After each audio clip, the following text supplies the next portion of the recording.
Nous revoilà pour une nouvelle vidéo, toujours avec notre super backdrop très hiver. Toujours aussi parce que, petit contexte, j'avais filmé bien sûr toutes mes vidéos de contenu de YouTube, de Instagram, de TikTok pour le prochain mois et demi. Et qu'est-ce qui s'est passé? Je me suis fait voler mon téléphone et j'avais pas sauvegardé. Donc mon nouveau téléphone, je tiens à le dire. Donc je sais pas si c'était l'univers qui me disait que mes vidéos étaient pas suffisamment bien ou que le sujet était pas assez pertinent. Bon bref, peu importe. Tout ça pour dire que je suis là, je l'ai refait, c'est pas grave. Et j'espère que le sujet va te plaire. Aujourd'hui j'ai envie de te parler de la manière dont je pense qu'on pourrait apprendre à réagir à des conflits ou des situations actuelles ou du moins des situations désagréables avec les autres gens forcément dans notre vie, mais aussi et surtout avec les autres hommes dans notre vie, parce que souvent on a des manières de réagir qui sont assez différentes, qui sont parfois même à l'opposé et dont on a de la peine à les comprendre et du coup qui nous frustrent, qui nous donne la sensation qu'on n'est pas comprise, qu'on n'est pas soutenu, que l'autre en face fait pas vraiment d'efforts non plus. Et c'est ça qui parfois peut aussi fortement impacter nos relations. Et petit contexte, Bonjour madame. Je parle pas seulement des relations romantiques, je parle aussi des relations amicales, des relations familiales, des relations même professionnelles que tu peux avoir avec des hommes, parce que honnêtement, c'est dommage, je pense, de se couper de cette partie, on va dire, et de cet aspect de nos relations qui sont nos différences de communication et nos différences déjà biologiques de base, qu'on a parfois de la peine à admettre ou à comprendre ou à accepter. Et je pense que c'est dommage parce que pour moi, ça apporte une richesse et une profondeur tellement grande et supplémentaire à nos relations que je suis d'avis que tout le monde devrait jeter un œil, que ça convienne ou pas, c'est pas grave au final, c'est juste histoire d'avoir cette connaissance-là, de l'intégrer ou pas dans ses relations. Mais tout ça pour dire que ces différences de communication, elles sont exacerbées quand on est poussé dans nos retranchements. C'est-à-dire que quand on se sent menacé, quand on se sent incompris, quand on est dans une situation de conflit ou de dispute, d'embrouille, peu importe, de désaccord, souvent on va se retrancher en fait dans ce qu'on connaît le mieux, et ce qu'on connaît le mieux, c'est nos réflexes, nos réactions, nos instincts d'une certaine manière. Et ces instincts-là, justement, ils sont très bien décrits par Alison Armstrong dans son travail en général. Je dis ça parce qu'elle a étudié pendant plus de 30 ans les hommes puis les relations et les dynamiques entre hommes et femmes. Et elle explique justement qu'on a des instincts différents, qu'on a des instincts primaires qui sont différents entre hommes et femmes. Bien sûr que l'individualité, elle joue un rôle, bien sûr qu'on est tous différents et que finalement, hommes et femmes confondus, on sera différents de l'un à l'autre. Mais ce que je veux dire ici, c'est qu'en moyenne, il faut garder en mémoire quand même que à la base, on a des hormones sexuelles qui sont différentes et que ces hormones sexuelles, elles jouent un grand rôle dans le développement déjà de notre cerveau. C'est-à-dire que le cerveau, il est sexualisé, soit masculin, soit féminin, du fait que, et c'est très intéressant parce que les dernières recherches ont montré que le cerveau de base, entre guillemets, il est féminin. Et que c'est seulement s'il y a une dose de testostérone qui est présente, qui va devenir masculin et qui va développer des caractéristiques masculines. Et je dis pas les caractéristiques dans les caractéristiques de comportement, enfin oui aussi, mais je dis plus déjà juste les caractères physiques et physiologiques. Ils sont développés seulement s'il y a de la testostérone qui est libérée en masse chez le bébé pendant la grossesse et forcément plus tard. Et j'ai un peu dévié du sujet dont je voulais parler de base, comme d'habitude j'ai l'impression. Mais ce que je voulais dire ici, c'est que du coup, Alison Armstrong, qui a donc fait des recherches sur les hommes, puis les hommes et les femmes dans les relations pendant plus de 30 ans, donc c'est pas juste une Instagrammeuse qui a fait 3 recherches Google, on est d'accord, a pu démontrer que justement, il y avait ces instincts primaires qui sont différents, et comme je l'ai dit, quand il y a un conflit, quand il y a un désaccord, quand il y a une situation désagréable, on a tendance à... Enfin, on n'a pas tendance, mais c'est notre réflexe finalement presque animal et primaire de se retrancher dans ces instincts primaires qu'on a. Et quand on comprend que hommes et femmes, on a des instincts qui sont différents, on peut comprendre aussi que dans une situation justement de désaccord, il y a cette différence qui va s'exacerber, il y a vraiment un fossé qui va se créer et qui va faire que justement on a l'impression que l'autre il ne comprend pas, qu'il est peut-être même pas là pour nous, qu'il devient distant, qu'il devient froid. Quand je dis il, ça veut dire l'homme en face, que ce soit dans une relation amicale, romantique, familiale, professionnelle, peu importe. Et on va sentir beaucoup de distance justement entre les deux. Et à ce moment-là, il y a souvent deux options. La première option, c'est de se retrancher complètement dans ses instincts justement et ses émotions. Donc ici, je parle plutôt en tant que femme, avec le point de vue d'une femme, avec mon expérience de femme et avec la littérature que j'ai lue plutôt sur la communication du côté des femmes et du coup bien sûr en rapport aux hommes. Mais du coup, je parle plutôt à des femmes. On se retranche dans nos émotions et on exprime tout ce qu'on a sur le cœur, sur le moment, de manière complètement désordonnée à l'homme en face de nous, avec zéro idée en tête de ce qu'on cherche à avoir de ces discussions, mais juste on a besoin d'exprimer, on a besoin de dire tout. On a presque des fois besoin, ce besoin presque parfois qui tend vers le toxique, mais je veux pas mettre des grands mots ici, il faut prendre le toxique avec des pincettes encore une fois. Pour ça, il faut aller voir ma vidéo sur les étiquettes soit qui est déjà sortie, soit qui va sortir. Mais je vous conseille vraiment, enfin je te conseille vraiment. Et justement, c'est enclin à presque vouloir alimenter en fait le conflit en rajoutant des bûches sur le feu, etc., etc. Alors que parfois c'est même pas nécessaire. Donc il y a cette première option là, et souvent cette première option là, elle fait que le conflit il s'amplifie. Peut-être que c'était juste un petit désaccord de base, ça devient quelque chose qui est énorme et qui prend beaucoup d'ampleur et qui impacte fortement la relation. Et surtout qui fait que toi tu te sens complètement incomprise, complètement laissée de côté, pas soutenue. Et t'as l'impression qu'il fait finalement peut-être exprès de pas te comprendre, il fait exprès de pas faire d'efforts, d'être méchant, d'être égoïste, de faire le sourd d'oreille, de prendre la distance, d'être froid, de plus te parler, de plus communiquer. Donc au final, on voit que dans cette première option, c'est pas très bon et souvent ça laisse des traces dans la relation, surtout si ça s'accumule, surtout si c'est régulier, surtout si ça arrive encore et que tu trouves pas d'issue, qu'à chaque fois c'est la même chose, que c'est presque le même pattern en fait de petits désaccords qui s'amplifient, et finalement ça explose. Après vous vous réconciliez et tant mieux et ça va mieux ou alors ça va pas. Mais tout ça pour dire que souvent cette première option c'est un peu notre instinct finalement, je dirais pas naturel parce que c'est pas toujours naturel étant donné que parfois c'est juste une réponse traumatique à d'anciens événements qu'on a pu vivre. Mais enfin bref, encore un autre sujet ça. Et ça apporte finalement pas grand chose de positif à la relation, si ce n'est de la distance, enfin c'est pas positif du coup, mais de la distance, de la froideur, de la rancœur, et surtout, plus grave encore selon moi, du ressentiment, dans le sens où c'est toutes ces frustrations qui s'accumulent, où tu te dis bon vas-y je vais faire abstraction cette fois-ci parce que je vois que de toute façon j'arrive pas à trouver de solution, donc je fais abstraction, et après il y a encore une deuxième fois, une troisième fois, une quatrième fois, et en fait ça s'accumule. Et cette frustration elle fait que non seulement du coup dans les petits actes de tous les jours, dans les petites paroles de tous les jours, tu deviens plus âpre,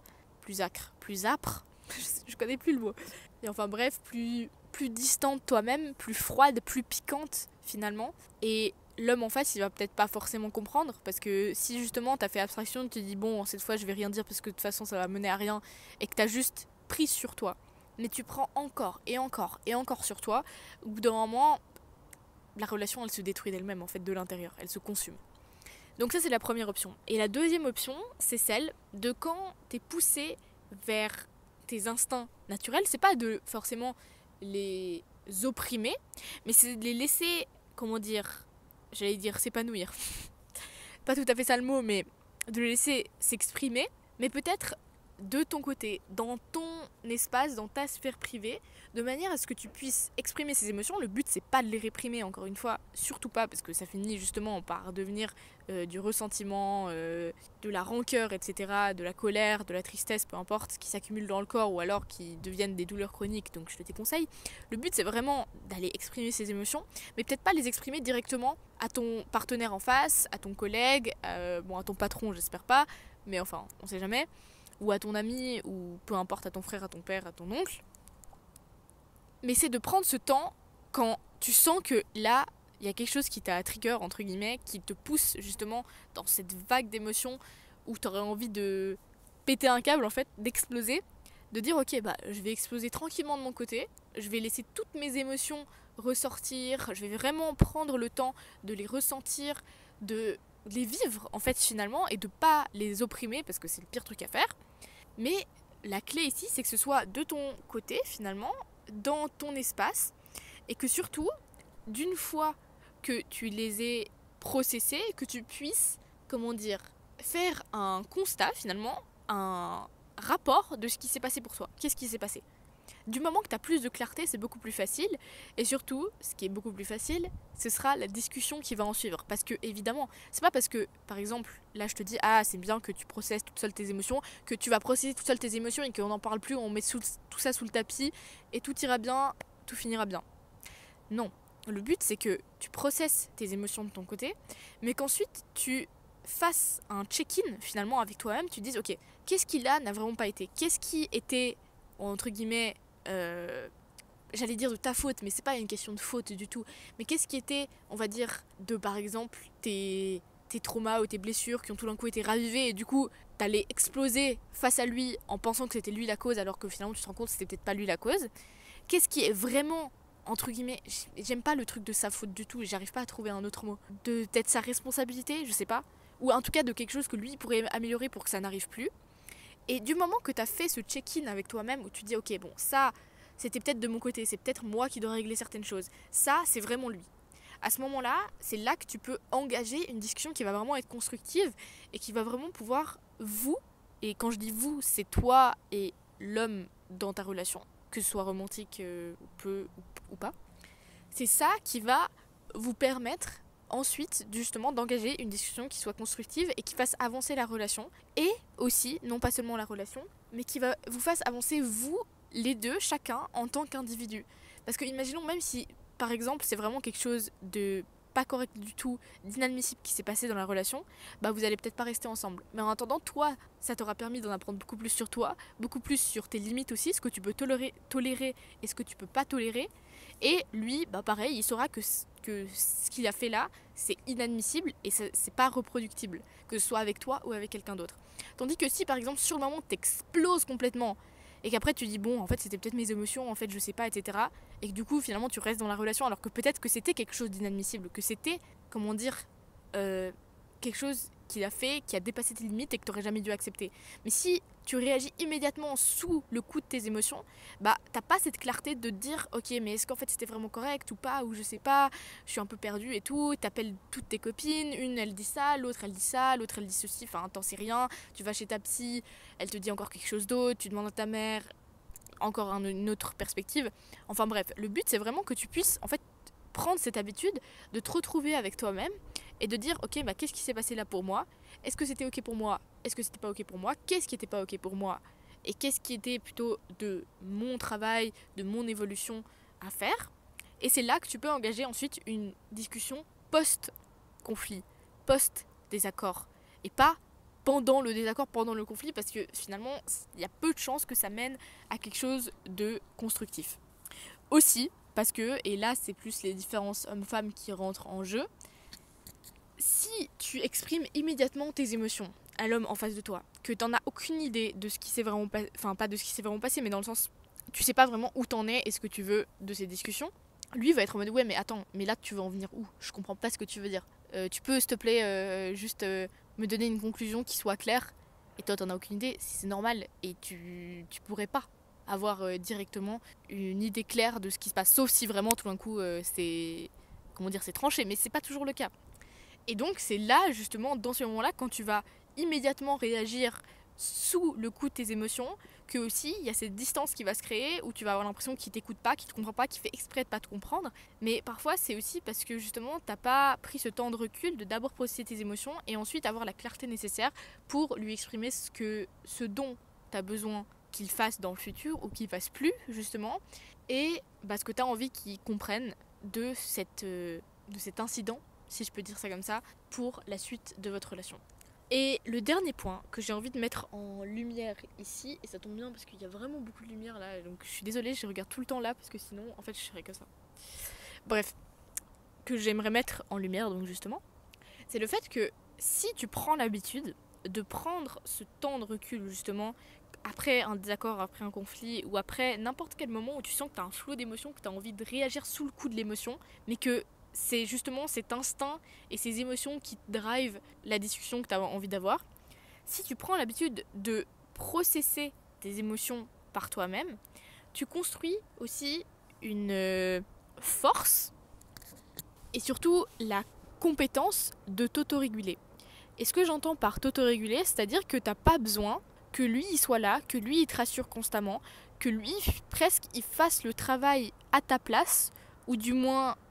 avec toi, pour que t'ailles mieux. C'est-à-dire que quand tu prends l'habitude de faire ça, en fait tu sais que tu l'as à tes côtés. Donc les moments où tu as envie qu'il soit avec toi, qu'il te prenne par la main, que vous fassiez le chemin ensemble, tu peux. Et c'est bien. Et c'est ça qui montre la force d'une relation aussi dans certaines périodes et à certains moments. Mais il faut que tu aies toujours en tête le fait que si tout d'un coup il n'était pas là, si tout d'un coup il n'est pas disponible, si tout d'un coup il ne peut pas répondre directement à ton téléphone quand tu as un flot d'émotions et que tu n'arrives plus à gérer, tu peux te débrouiller toute seule. Et je dis pas de te débrouiller tout seul dans le sens t'as pas besoin de lui, etc. Nanana, Miss Independent, Miss Indépendante, j'ai besoin de personne, Girl Boss, etc. Mais je dis plus dans le sens tout simplement d'être maître de tes émotions. Et c'est la même chose pour lui, t'as pas envie de sentir qu'il a besoin de toi pour pouvoir réguler ses émotions, etc. Bien sûr qu'il y a une part, je pense, toujours dans une relation, surtout romantique, de co-régulation, c'est-à-dire où quand t'es avec quelqu'un, forcément tu vas te reposer un peu sur la personne. Et je l'ai énormément remarqué dans ma relation actuelle romantique, où avant, clairement, je me débrouillais tout le temps toute seule, je processais toutes mes émotions toute seule, et c'était très bien, et j'ai construit cette force-là, et maintenant je me rends compte que oui, à des moments, je me repose davantage sur lui, et des fois je fais le chemin, entre guillemets, avec lui, et pas toute seule, et c'est bien. Mais, de temps à autre, comme il s'est passé la semaine passée, de base c'est ça qui m'a fait faire cette vidéo, c'est qu'il y a eu un petit conflit, un petit désaccord, et j'ai eu ce flot d'émotions en fait où j'avais envie de l'appeler, de lui dire mais ça va pas, ça m'a déçu, nan. Et en fait je lui ai dit ok, je pourrais faire ça, et il me répondrait, et il ferait en sorte de comprendre même s'il comprend pas, etc. Mais je me suis dit ok, là ça fait un moment que j'ai plus processé tout seul mes émotions, parce que souvent je me repose sur lui par confort on va dire, et je me suis dit je vais pas retenter parce que je savais que je pouvais le faire, mais c'est juste de temps à autre reprendre cette habitude de prendre de la distance et prendre le temps et l'espace finalement de t'autoréguler avant d'aller engager ces discussions. Et c'est ce que j'ai fait, ce que je fais régulièrement et qui fonctionne extrêmement bien, parce que du coup après je sais très exactement ce que j'ai envie de faire passer comme message, comment est-ce que j'ai envie de m'exprimer et quel objectif entre guillemets je cherche derrière ces discussions, et oui, qu'est-ce que j'ai envie de retirer de cette expérience qui à première vue était potentiellement négative. Bref, tout ça pour dire que je pense qu'on peut vraiment trouver un équilibre entre le fait d'être hyper indépendante et le fait d'être dépendante émotionnellement, ou de complètement péter un câble à chaque fois qu'il se passe un truc en attendant que l'autre puisse nous rassurer, nous réguler et faire en sorte que tout aille mieux, alors que c'est compliqué parce qu'on a des instincts totalement différents, surtout si on comprend pas forcément les différences qui nous caractérisent. Et donc justement, je voulais présenter ces deux options, celle de t'autoréguler et celle de complètement exploser, parce que l'une peut mener à la destruction de la relation à long terme, peut-être pas directement après cette situation-là, mais quand les situations s'accumulent, quand les frustrations s'accumulent et quand il y a beaucoup de ressentiment. Et la deuxième option peut vraiment mener à des relations tellement plus épanouissantes, tout simplement parce qu'en fait on apprend énormément de l'autre aussi, on apprend de ses réactions, on apprend de nos conflits et de nos désaccords. Et je sais que moi ça m'a fait énormément évoluer déjà à titre personnel, mais aussi dans mes relations, c'est-à-dire que je vois et je continue de constater, j'ai presque l'impression de le voir de jour en jour, que chacune de mes relations, et en particulier avec chaque homme de ma vie, pas dire genre l'homme de ma vie dans le sens l'homme de ma vie, mais vous avez compris, enfin t'as compris, je les vois s'épanouir, et je me vois aussi moi m'épanouir à l'intérieur de ces relations, et c'est une fierté, c'est beaucoup de reconnaissance aussi, et surtout c'est beaucoup de reconnaissance du travail que ça a demandé, parce que c'est pas arrivé du jour au lendemain, c'est pas un miracle, c'est pas que j'ai de la chance. Parce que toi aussi, si tu as envie de construire des relations qui soient hyper épanouissantes, dans le sens où tu te sens soutenue, dans le sens où tu te sens profondément aimée, respectée, comprise avec les hommes qui t'entourent, que ce soit amicalement, professionnellement, romantiquement ou familialement parlant, c'est possible. c'est vraiment possible. C'est une question de décision et c'est une question d'engagement, c'est-à-dire est-ce que tu es vraiment engagé à avoir ces relations-là? Et si tu es vraiment engagé à avoir ces relations-là, qu'est-ce que ça signifie? Est-ce que ça signifie que tu te comportes de telle manière ou telle manière dans un désaccord ou dans un conflit? C'est vraiment dans les petites choses de tous les jours qu'on peut voir et que toi-même tu peux constater si tu es vraiment engagé envers ce que tu dis que tu as envie d'avoir ou pas. Et ça, c'est encore le sujet d'une autre vidéo, donc je pense que je vais m'arrêter là. Mais tout ça pour dire que si tu apprends à t'autoréguler, ça devient une force qui est énorme et ça devient un levier aussi pour la relation. C'est-à-dire que si toi tu décides d'évoluer déjà à titre personnel, ça va forcément impacter la relation positivement. Et c'est ça qui est incroyable, c'est que ça demande qu'une seule personne pour faire évoluer une relation. Ça demande pas que les deux soient engagés dans un processus de développement personnel ou je ne sais quoi d'autre. Si t'es la seule à t'intéresser à vraiment justement évoluer et aller chercher plus loin, ça va forcément impacter ta relation dans le sens positif du terme. Et c'est ça qui, selon moi, est vraiment incroyable. Donc, si t'es vraiment engagé envers le fait de construire des relations qui soient ultra épanouissantes et qui te comptent vraiment, mets-moi un petit pouce en l'air dans les commentaires et je serais ravie de te répondre. Pour finir, si t'as aimé cette vidéo, je t'encourage à me mettre un petit pouce en l'air également pour me soutenir et t'abonner pour pas louper les prochaines vidéos parce qu'il y en a pas mal qui vont bientôt arriver et je te dis à tout bientôt pour la prochaine.